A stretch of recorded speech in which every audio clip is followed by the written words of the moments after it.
We as artists have a sense that we're in pursuit of some kind of authentic self-expression. Art is making my art my way, not robotically following techniques to output something that somebody else wanted.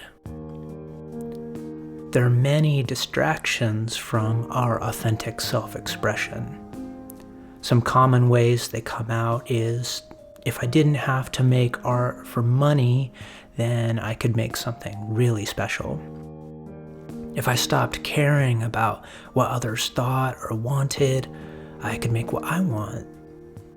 If I had more time, more energy, no kids, a more supportive or stimulating environment, then. At the core, our distractions come from these forms: the concern for security, the desire for happiness and pleasure, and a distaste of discomfort and uncertainty.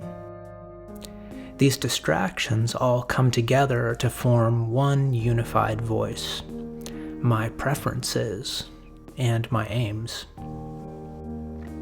We think our preferences and aims, and actualizing them, will lead us on a journey where one day we will live the authentic life we were always meant to have.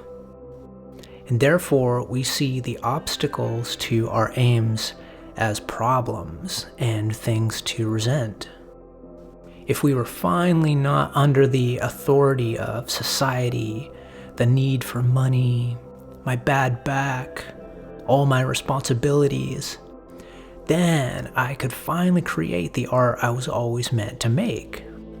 I could find and live out my true, authentic self. But this is a huge misunderstanding, one that we could easily spend our whole life acting out. If your situation is what's in the way of your authenticity, you will never live out your true self, because you'll never get away from having a situation. You're a person who lives in the world with circumstances, and they're more or less entirely out of your control. Only in our imaginations do we live in a world that goes according to our preferences and aims. If we try to find our authentic life by changing our situation, we're pursuing a fantasy that will never come to pass.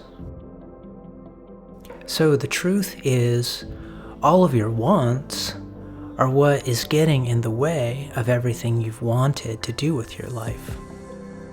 As long as you think your authentic, perfect life is on the other side of your subservience to your circumstances, you'll never even begin to live your life. So, what you truly want has nothing to do with the specifics of what you're doing. It's actually about your being. What you do in the circumstances of your life is a description of your being. Your perfect life has to do with who you are through the endless changing of your circumstances. So I mistakenly think the life that I was meant to have, where I'm really me, is me being a full-time painter with an empty house free of distraction, tons of money, a thriving mentorship group, adoring fans. This is the life that my personality wants. But really, if I were to achieve this, what I would receive is a life of comfort. I wouldn't necessarily receive that thing that I really want, which is connecting to my authentic self. The possibility of life and connecting to myself is available in the life my personality wants, but it's also available in every other circumstance I could find myself in. Being myself in the circumstance that I'm in is really the thing I've always wanted. And this is living with complete and total freedom. This type of living can happen instantaneously. No building up, just full life right now. My attachment to my preferences and aims are what cloud my ability to live in it. Preferences are not the problem. They'll happen because my personality is naturally a preference-making machine. I like this and I don't like that. But it's the fixation on them which results in my never engaging with the moment, but always rushing ahead in my imagination. There's a book I read recently that talks about the beauty in making the most of the circumstance that you have right now. And there's a line in here that I'd like to read. The person says, "If it should come to pass that the Creator turns my left arm into a rooster, I'll use it to find out the dawn hour. If it should turn my right arm into a bullet, I will use it to hunt game. If it turns my butt into wheels and my spirit into a horse, I will use them to ride and have no more need of a car." How great is the Creator? What is it going to do with you? Where is it going to take you? Now, if a smith were casting metal, and the metal were to leap up and declare that it wanted to be a fine sword, the smith would surely consider it an ominous piece of metal. Now, if you consider the universe as a great forge and the Creator as a great smith, what could happen that would not be all right? I go to sleep relaxed and perk up when I wake.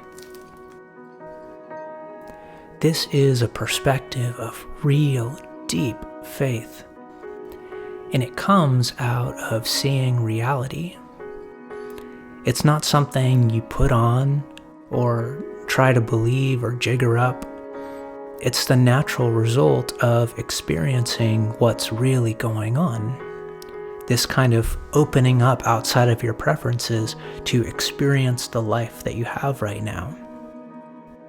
When you see reality like this, just like in this story, God's preference becomes my preference, because I've seen the incomprehensible perfection of His creation. How could I add to that?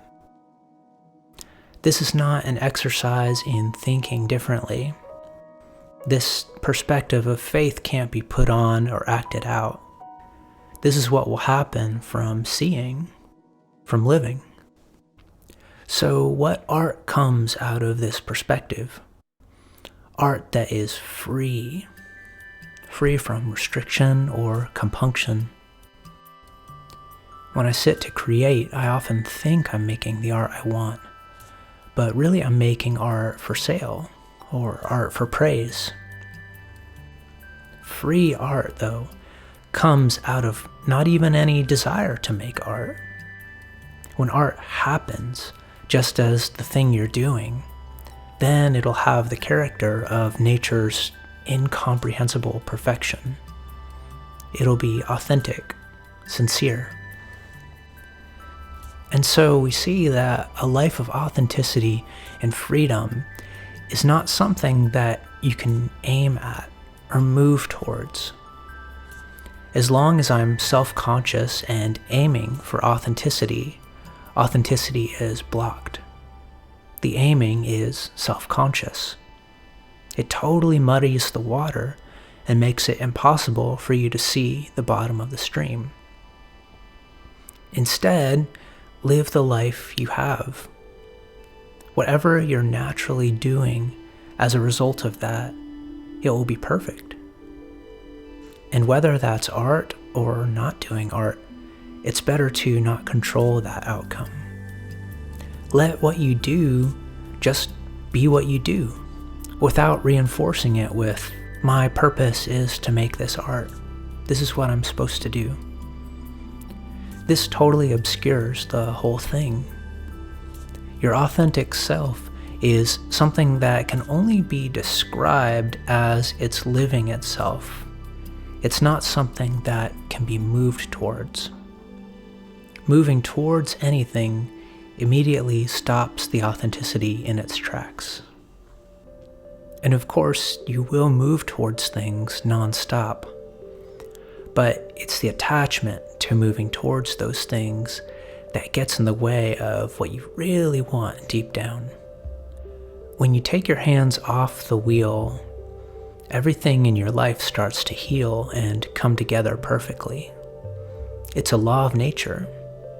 You receive back everything that you give up and more. And that's the way to what you want. Your perfect life can't be aimed at. It comes out of trust, living your current situation with acceptance and just doing what comes naturally from that.